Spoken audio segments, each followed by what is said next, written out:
반갑습니다.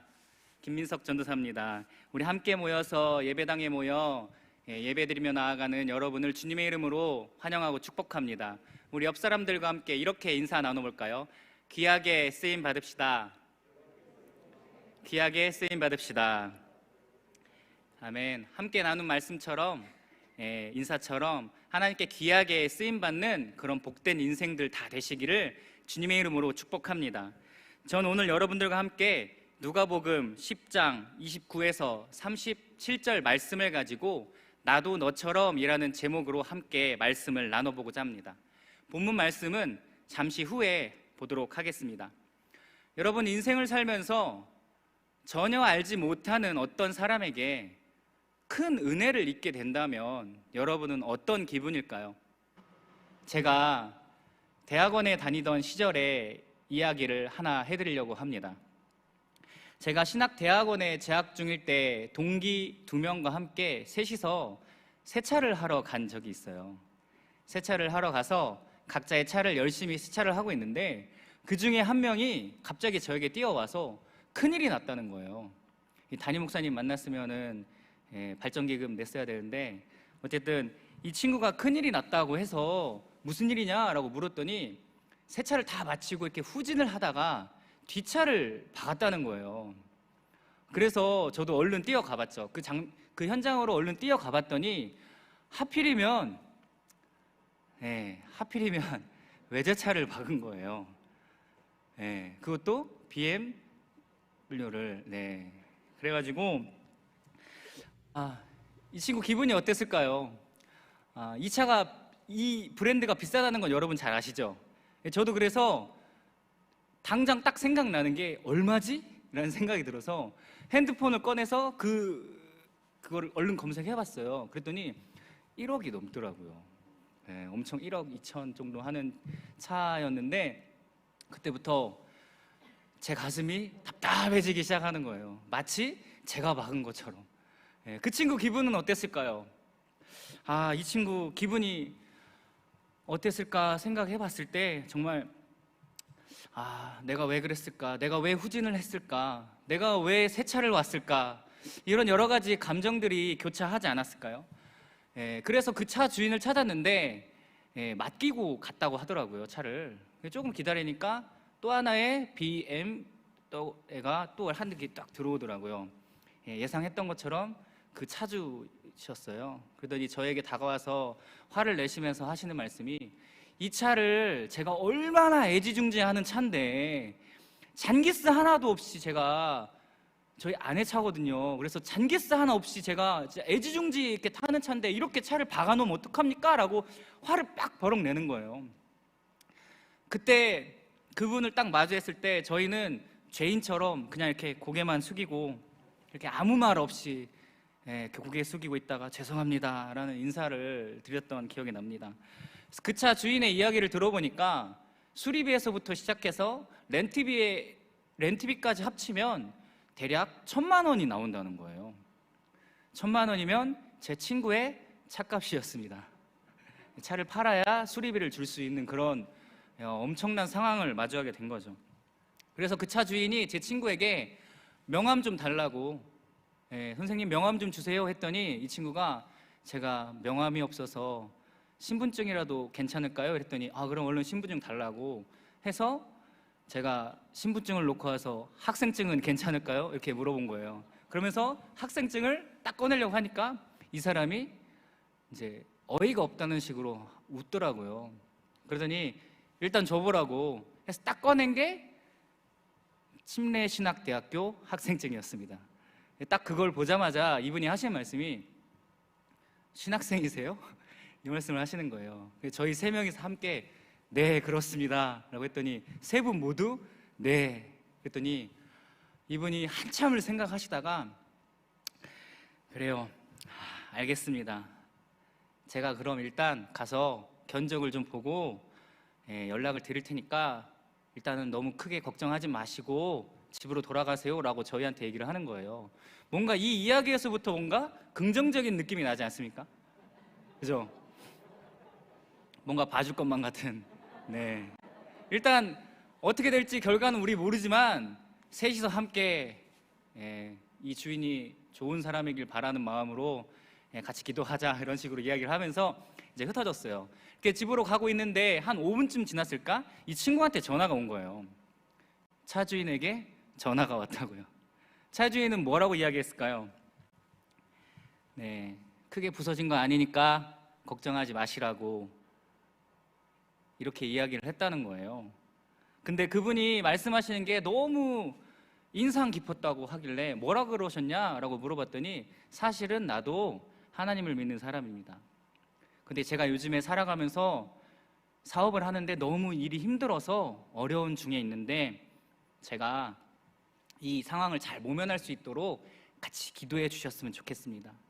그리고 한 가지 부탁드리고 싶은 게 있습니다. 그것은 무엇이냐면 당신도 이 상황을 잘 기억해 두셨다가 나중에 비슷한 상황을 마주하면 이 어려운 일을 당했던 사람을 기억해서라도 당신도 저처럼 선을 베풀었으면 좋겠다라는 이런 이야기를 했다고 친구가 너무 감격에 젖은 목소리로 저에게 전화를 했던 기억이 납니다.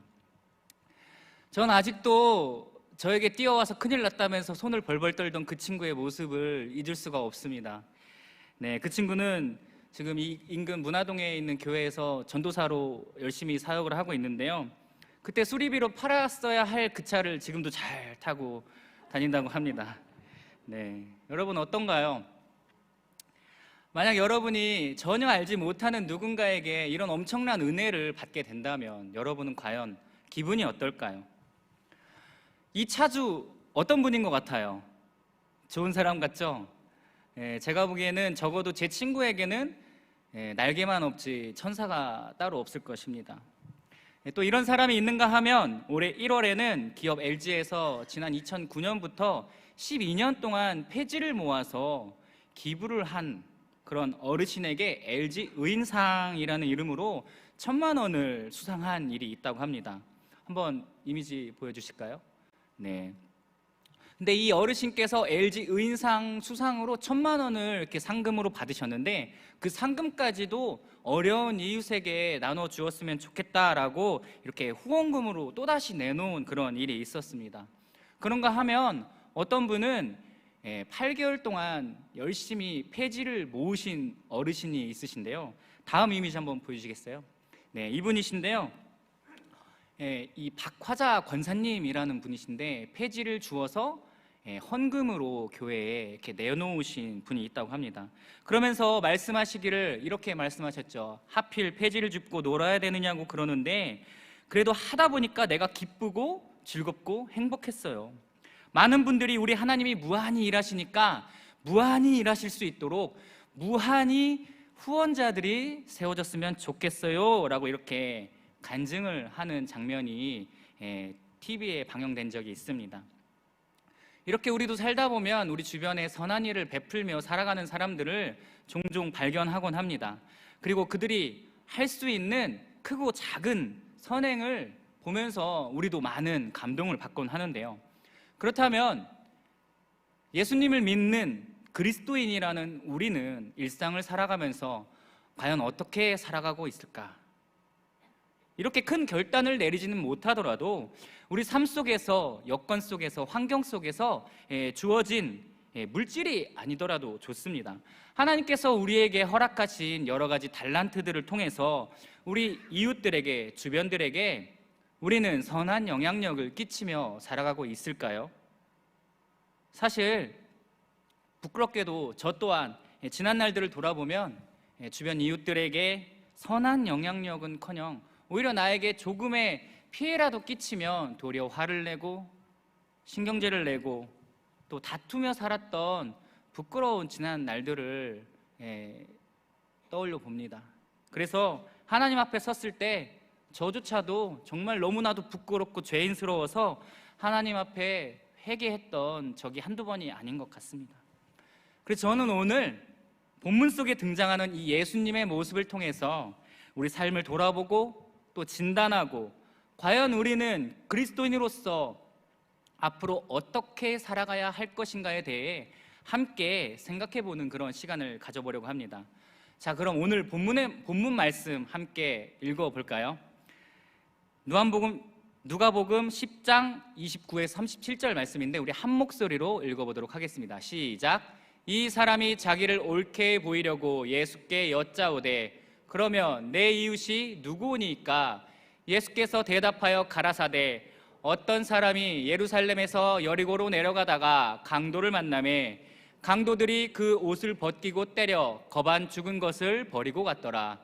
마침 한 제사장이 그 길로 내려가다가 그를 보고 피하여 지나가고 또 이와 같이 한 레위인도 그곳에 이르러 그를 보고 피하여 지나가되 어떤 사마리아인은 여행하는 중 거기 이르러 그를 보고 불쌍히 여겨 가까이 가서 기름과 포도주를 그 상처에 붓고 싸매고 자기 짐승에 태워 주막으로 데리고 가서 돌보아 주고 이튿날에 데나리온 둘을 내어 주막 주인에게 주며 가로되 이 사람을 돌보아 주라. 부비가 더 들면 내가 돌아올 때 갚으리라 하였으니 내 의견에는 이 세 사람 중에 누가 강도 만난 자의 이웃이 되겠느냐?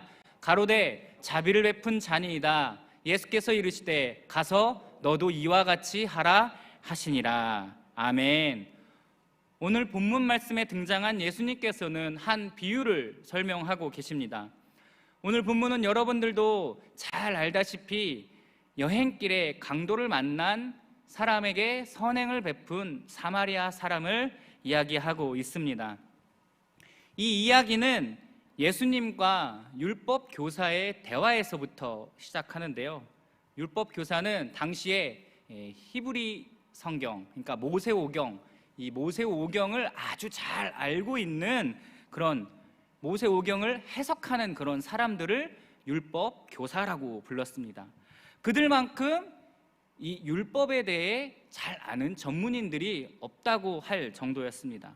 그렇기 때문에 그 당시에 이 율법 교사들은 많은 사람들에게 존경을 받는 대상이었습니다. 그런데 그 율법 교사가 예수님께 찾아와서 질문을 하기 시작합니다. 누가복음 10장 25에서 28절에 등장하는데요.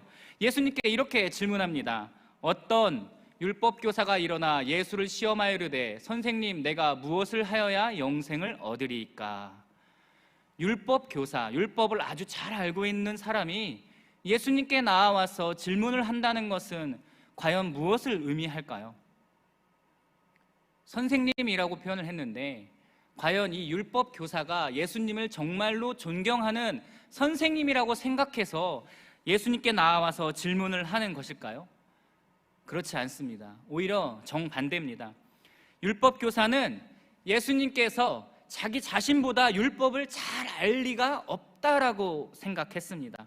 자신들처럼 정식으로 율법을 배운 적이 없었기 때문에 이 자신의 질문에 대해서 예수님은 당연히 대답할 수 없을 것이라고 생각하고 질문을 한 것입니다. 그래서 이렇게 묻죠.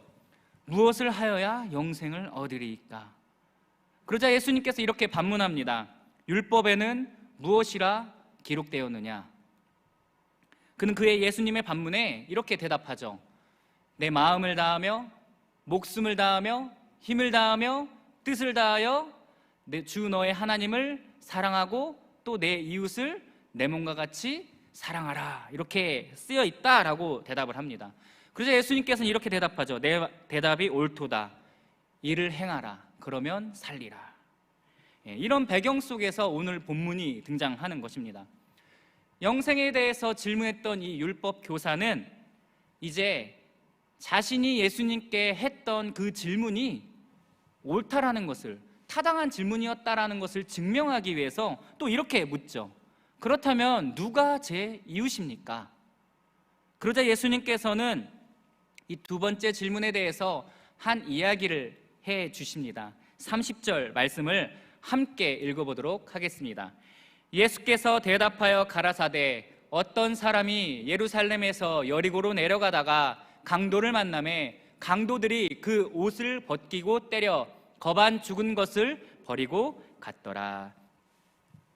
어떤 사람이 예루살렘에서 여리고로 내려가다가 안타까운 일을 당하게 됩니다. 실제로 이 예루살렘에서 여리고로 내려가는 길은 가파르고 험한 그런 길이어서 별명이 외로운 길이라고 불렸다고 합니다. 그만큼 누구나 쉽게 갈 수 있는 길이 아니라 아무도 잘 찾지 않는 그런 길이었다는 것이죠. 그래서 그런지 그곳은 강도들이 자주 출몰하는 길이었다고 합니다. 그래서 사람의 인적도 드물었고, 제가 그 길을 지나간다라고 생각하면 아마도 친한 친구 한 명을 데려가야 하지 않았을까, 이런 생각이 들 정도로 아무나 쉽사리 갈 수 없는 그런 길이었습니다. 그런데 그 길을 혼자 내려가던 이 사람이 결국 강도를 만나게 되죠. 강도를 만나서 거반 죽게 되어서 버려져 있었습니다. 그런데 운이 좋게도 이 외로운 길을 지나가는 사람들이 있었으니 그들은 누구였을까요? 함께 31에서 32절 말씀을 읽어보도록 하겠습니다. 마침 한 제사장이 그 길로 내려가다가 그를 보고 피하여 지나가고, 또 이와 같이 한 레위인도 그곳에 이르러 그를 보고 피하여 지나가되. 이 강도 만난 사람의 곁을 지나간 사람들이 누구였나요? 제사장과 레위인이었다고 소개를 하고 있습니다. 여러분, 제사장은 어떤 사람입니까? 제사장은 하나님의 율법을 이스라엘 사람들에게 가르치는, 이 이스라엘 백성들을 돌보는 그런 역할을 하는 사람이었습니다. 그렇다면 레위인은 어떤 사람입니까? 이스라엘 백성들이 하나님께 제사 드리기 위해, 예배 드리기 위해 나아왔을 때 돕는 역할을 하는 사람들이 바로 제사장들이었습니다. 각자의 역할은 다르지만 공통적으로 그들의 역할은 무엇이었냐면 이스라엘 백성들을 돕는 역할이었다는 것입니다. 그러나 오늘 본문 속에 그들의 행동이 어떠했다고 나오고 있나요? 강도 만난 이웃을 보고 돌아갔다라고 이렇게 소개되고 있습니다. 이 둘의 행동이 하나도 전혀 다르지가 않습니다. 그리고 또 다른 번역을 찾아보면 그냥 지나치는 것이 아니라 길 반대로 피해서 지나갔다라고 이야기를 하고 있습니다. 이것은 무엇을 의미할까요? 이것은 그들이 이 상처 입은 사람을 피해서 다른 길로 돌아감으로써 이 강도 만난 사람에 대한 동정심을 단 조금도, 단 하나도 품고 있지 않았다라는 것을 의미합니다. 아니, 오히려 그들에게 피해가 되는 일은 아무것도 하고 싶지 않다라는 것을 나타내고 있는 것이죠. 나와 전혀 무관한 일이라는 것입니다. 이렇게 되면 이제는 그들이 어떤 신분을 가졌느냐는 하나도 중요하지가 않습니다. 오히려 그들의 신분이 그들을 더 부끄럽게 만들고 있습니다. 만약 이 자리에 있는 우리가 이 자리를 지나갔다면 과연 우리는 어떻게 했을까요? 지금으로부터 약 50년 전에 뉴욕 한복판에서 이 키티 제노비스라는 여성이 괴한에 의해 살해당하는 사건이 있었습니다. 당시 뉴욕 타임즈에서는 이 사건 현장 주변으로 수많은 사람들이 지나가고 있었지만 아무도 그 사람을 도와주지 않았다, 누구도 신고를 하거나 구급차를 부르지 않았다라고 해서 굉장한 파문을 일으켰던 그런 사건이었습니다. 근데 참으로 놀라운 것이 무엇이냐면 이 뉴욕 사건이 남일이 아니라는 것입니다. 제가 원래는 다른 이야기를 하려고 했었는데 어젯밤에 일어난 일도 마찬가지입니다. 어젯밤에 정말 저희가 안타까운 사건을 마주했는데요. 인터넷을 들썩인 이 이태원 사건, 여러분 잘 알고 있을 것입니다. 저는 다른 것은 다 제쳐두고 이것에 집중하게 되더라고요. 그것은 무엇이냐면 150여 명이 압사로 죽어나가는 가운데 많은 사람들이 사고 현장 근처, 그것도 구급차 근처에서 클럽 음악을 틀어놓고 열심히 춤을 추며 놀고 있었다라는 그런 기사를 저는 보았는데요. 한번 보시겠어요? 기사 한번 띄워주시겠어요?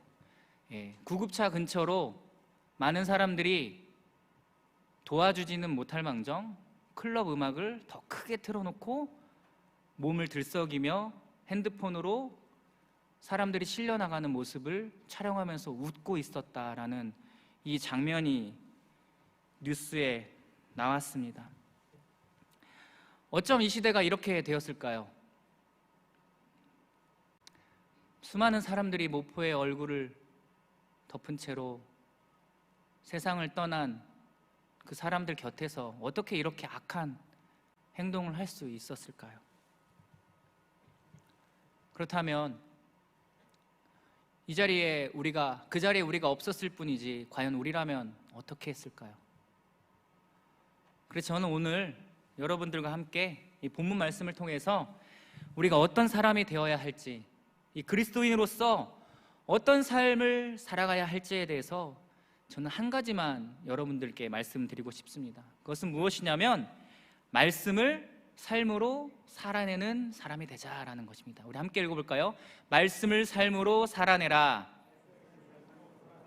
그렇습니다. 우리가 말씀을 보고 읽고 묵상하는 것에서만 그치는 것이 아니라 그 말씀을 통해서 우리가 묵상함으로 우리가 앞으로 어떻게 살아가야 할지, 그 말씀에 맞추어서 오늘 하루를 내가 어떻게 살아가야 할지에 대해서 생각하고 실천하는 삶을 살아야 한다는 것입니다.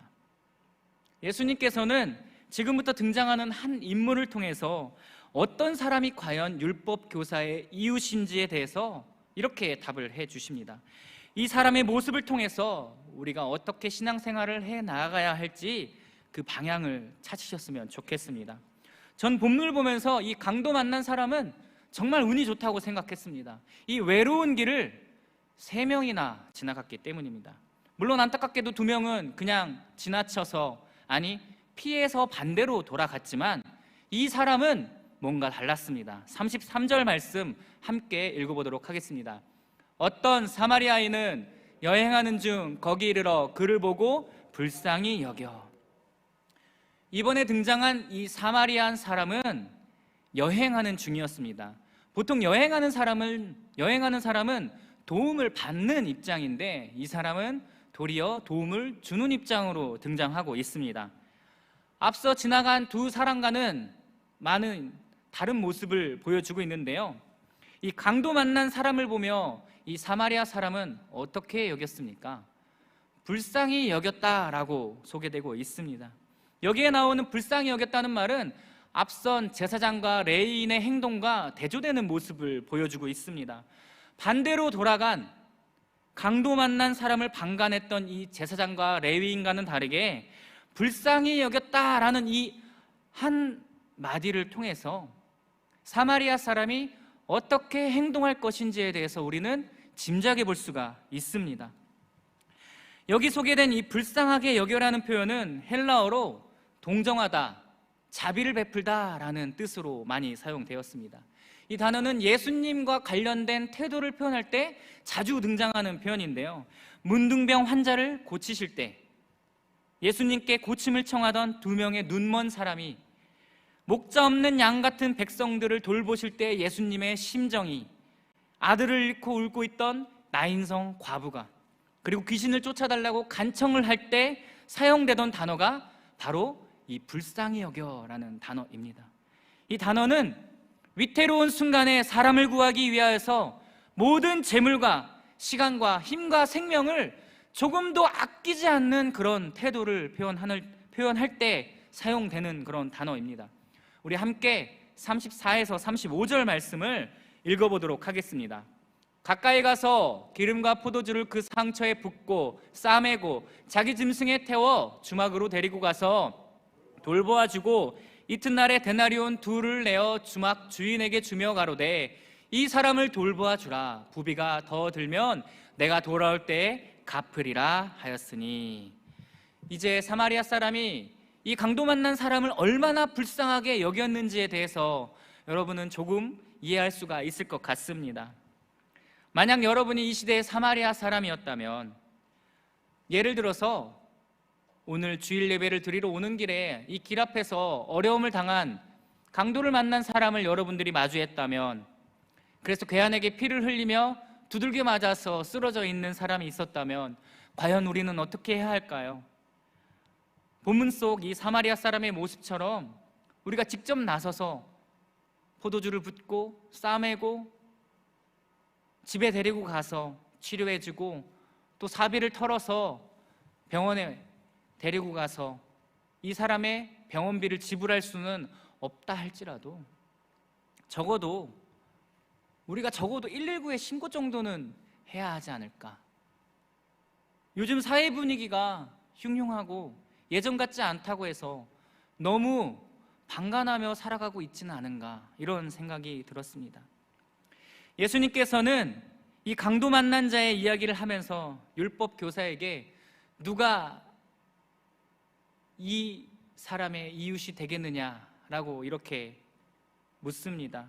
그러자 예수님의 질문에 율법 교사가 대답하기를 그에게 자비를 베풀어 준 사람입니다 라고 이렇게 대답합니다. 그러자 예수님께서는 그에게 너도 가서 이와 같이 하라 라고 말씀하시면서 오늘의 예수님의 예화가 끝이 납니다.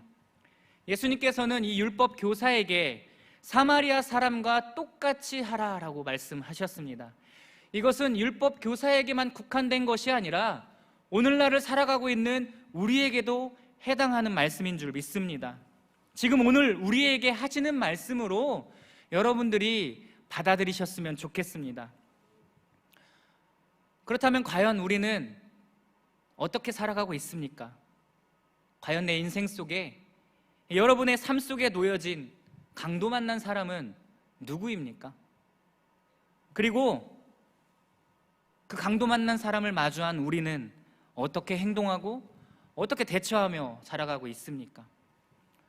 율법 교사와 같이 자기 자신을 드러낼 때는 열심을 내다가 정작 도움이 필요한 이 순간에는 고개를 돌리고 못 본 척 피해서 돌아가는 모습이 우리의 모습은 아닌지, 아니면 본문 속에 등장한 이 강도 만난 사람을 불쌍히 여겼던 선한 사마리아 사람과 같이 살아가고 있으십니까? 우리가 명심해야 할 것은 우리가 많은 돈이 있어야 꼭 도움을 줄 수 있는 것이 아니라는 사실입니다. 지금 가진 재산을 누군가에게 기부함으로 나눠준다거나 또는 정말 이 사람을 집으로 데려가서 치료하거나 그런 것을 이야기하는 것이 아닙니다. 지금 내가 있는 자리에서 내가 주어진 환경과 조건 속에서 지금 내가 할 수 있는 것은 무엇일까? 내 시간을 들여서 노력을 들여서 조금이라도 그 누군가에게 내가 도움을 줄 수 있다면 그것이 무엇인가 찾는 사람이 되어야 한다는 것입니다. 물론 누군가를 돕고 싶지만 정말 일이 너무 바빠서 어쩔 수 없이 기부를 하는 사람이라면 어쩔 수 없겠죠.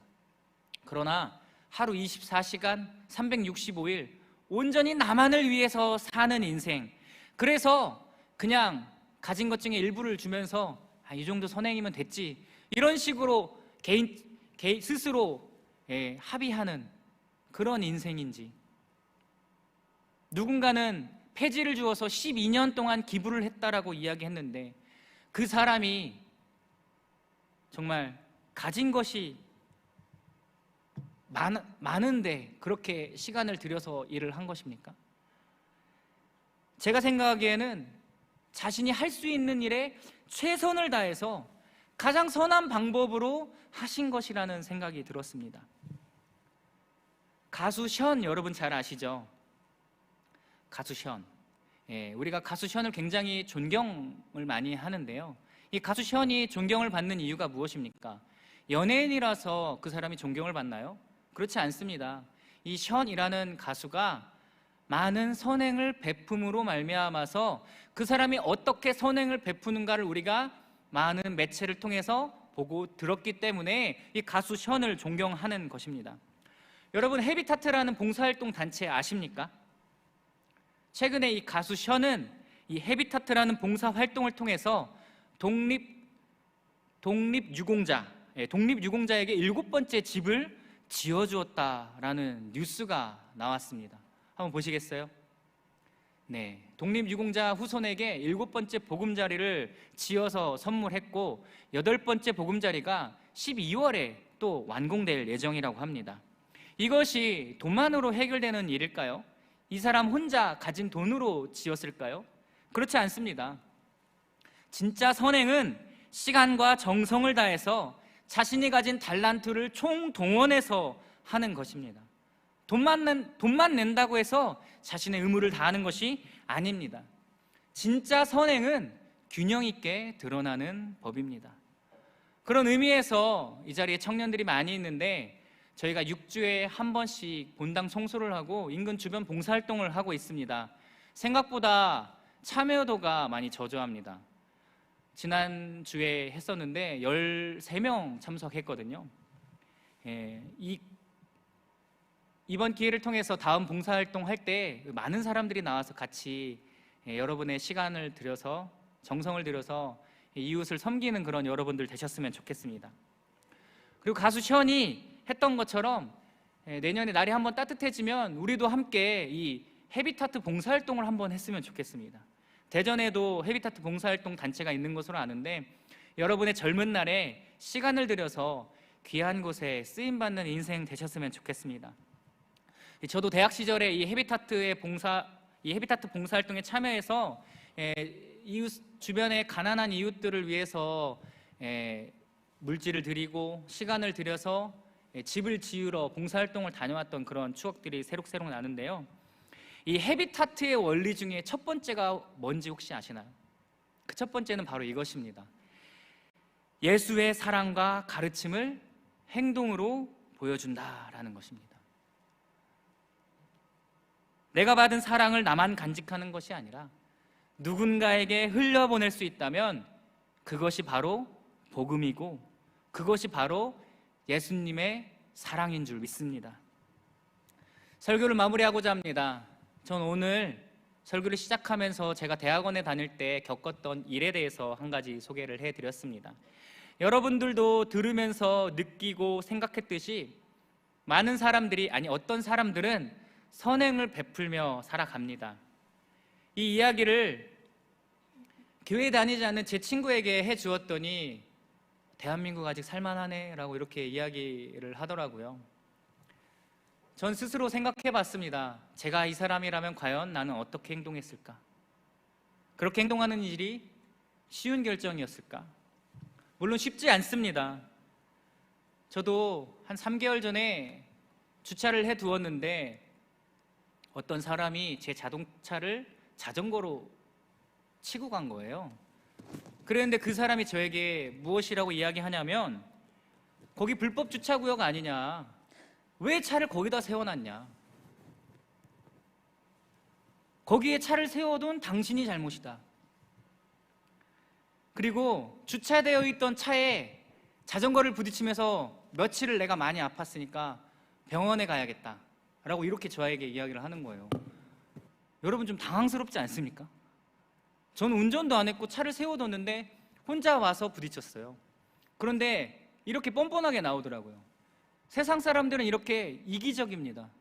점점, 세상 사람들뿐만 아니라 우리 모두가 이제 다른 사람들을 배려하는 마음이 조금씩 사라지고 나만 생각하는, 나만 괜찮으면 돼, 나만 피해가 없으면 돼, 오히려 남에게 피해를 주고 있으면서도 뻔뻔하고 당당한 이런 모습으로 변해가는 것이 이 세상인 것 같습니다.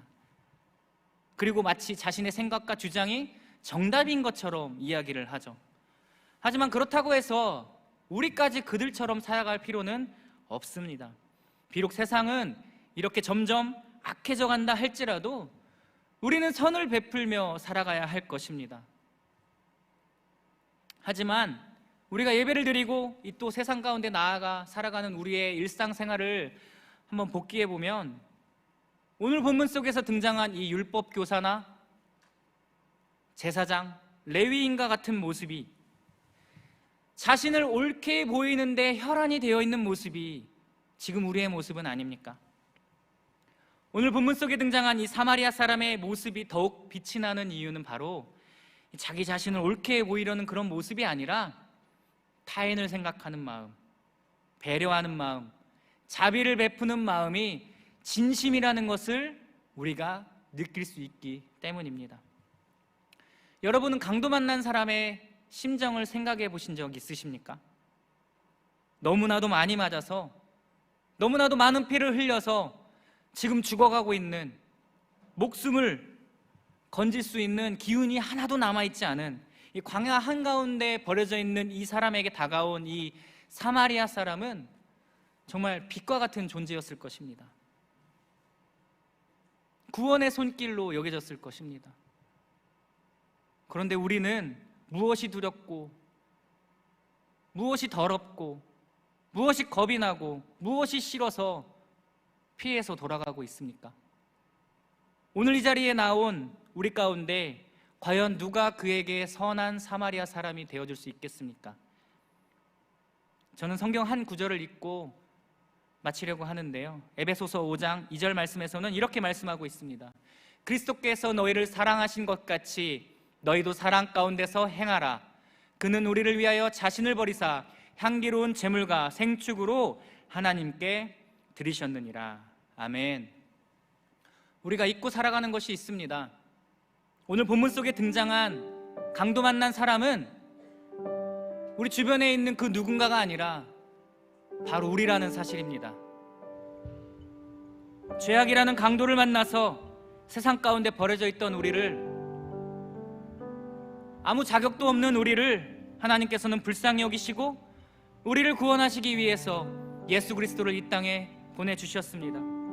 그를 보내심으로 말미암아 그를 믿는 자에게는 구원을 얻게 해주셨습니다. 그리고 성경은 우리에게 말씀하십니다. 예수 그리스도께서 우리를 사랑하신 것 같이 너희도 사랑 가운데서 행하라. 우리를 향한 그리스도의 사랑은 무엇입니까? 그리스도의 사랑은 우리를 위하여 자신을 버리사 십자가에 못 박히신 사랑입니다. 자기 자신을 내어주신 사랑입니다. 하나님의 사랑이야말로 대체 불가능한 사랑입니다. 그 무엇도 하나님의 사랑을 대체할 수 없습니다. 대신할 수 없습니다. 그렇기 때문에 우리에게는 이 하나님의 사랑이 필요한 것입니다. 우리는 구원받을 수 없는, 사랑받을 자격이 없는 죄인이지만 하나님께서는 우리를 사랑하심으로 예수 그리스도를 이 땅 가운데 보내셔서 그 사랑을 확증하셨습니다. 그리고 우리에게 말씀하십니다. 너희도 사랑 가운데 행하라. 여러분이 예수 그리스도의 사랑을 힘입었다면, 그래서 그 사랑 덕분에, 그 사랑 때문에 우리가 구원을 받았다면, 그 사랑 때문에 우리가 오늘 하루를 살아갈 수 있다면 여러분들도 그 사랑 가운데서 살아가시기를 부탁드립니다. 제사장과 레인의 모습처럼 보고도 반대로 돌아가는 것이 아니라 이제부터는 그리스도인으로, 선한 사람으로 살아가시길 바랍니다. 예수님께서 그러셨던 것처럼 저도, 여러분들도 이 선한 사마리안 사람처럼 여러분 주변에 있는 이웃들에게 선한 영향력을 끼치는 축복받은 중문교회 성도님들 모두 되시기를 주님의 이름으로 축복합니다. 시간 함께 찬양하고 기도하길 원합니다. 믿음과 삶이라는 찬양입니다. 이 가사를 생각하면서 하나님께 찬양드립니다.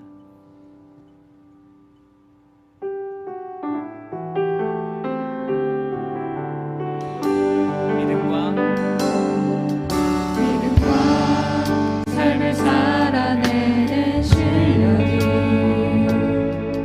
너무나 다른 내 모습을 볼 때에 이 모습도 주가 사랑하실까, 자신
기도하겠습니다. 하나님, 오늘 본문 속에 등장한 율법교사는 자신이 예수님보다 더 말씀을 잘 알고 있다는 것을 과시하기 위해서 예수님께 나와 영생이 어떻게 이루어지는지 묻습니다. 이처럼 교만한 생각을 품고 살아가는 것이 오늘을 살아가는 우리의 모습은 아닌지 생각해 봅니다. 하나님보다 높은 것이 없고 하나님보다 크신 것이 없음을 깨닫는 우리가 되게 하여 주시옵소서. 또한 내 마음을 다하고 목숨을 다하고 힘을 다하고 뜻을 다하여 주 너의 하나님을 사랑하라고 예수님께서 말씀하십니다. 그리고 내 이웃을 내 자신같이 사랑하라 말씀하셨습니다. 하나님, 과연 우리의 이웃은 누구입니까? 예수님께서 말씀하신 것처럼 누군가 절실히 도움이 필요한 누군가에게 우리는 진심이었는지, 그리고 이웃으로서의 역할을 잘 감당하고 살았는지 점검하게 하시고, 그리하지 못했다면 이제는 돌아서서 말씀을 삶으로 살아내는 사람이 되길 원합니다. 주님께서 말씀하신 사랑, 하나님 사랑과 이웃 사랑을 몸소 실천하며 살아가는 복된 그리스도인들이 되게 하여 주시옵소서. 하나님을 믿는다고 고백하는 우리지만 우리의 믿음과 삶이 다른 모습을 발견하면서 이 연약한 우리의 현실 앞에 우리는 오늘도 무너집니다.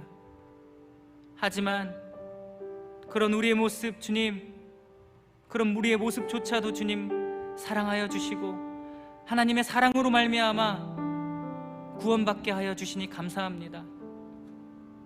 그 사랑을 외면하지 않고 주님과 동행함으로 말미암아 우리를 사랑하신 것처럼 세상 가운데서 내가 받은 그 사랑을 전하는 빛과 소금이 되게 하여 주시옵소서. 오늘도 주신 말씀 따라 회개하고 변화되어서 주님 말씀에 순종하며 살아가는 복된 인생 되게 하여 주시옵소서. 예수 그리스도의 이름으로 기도합니다. 아멘.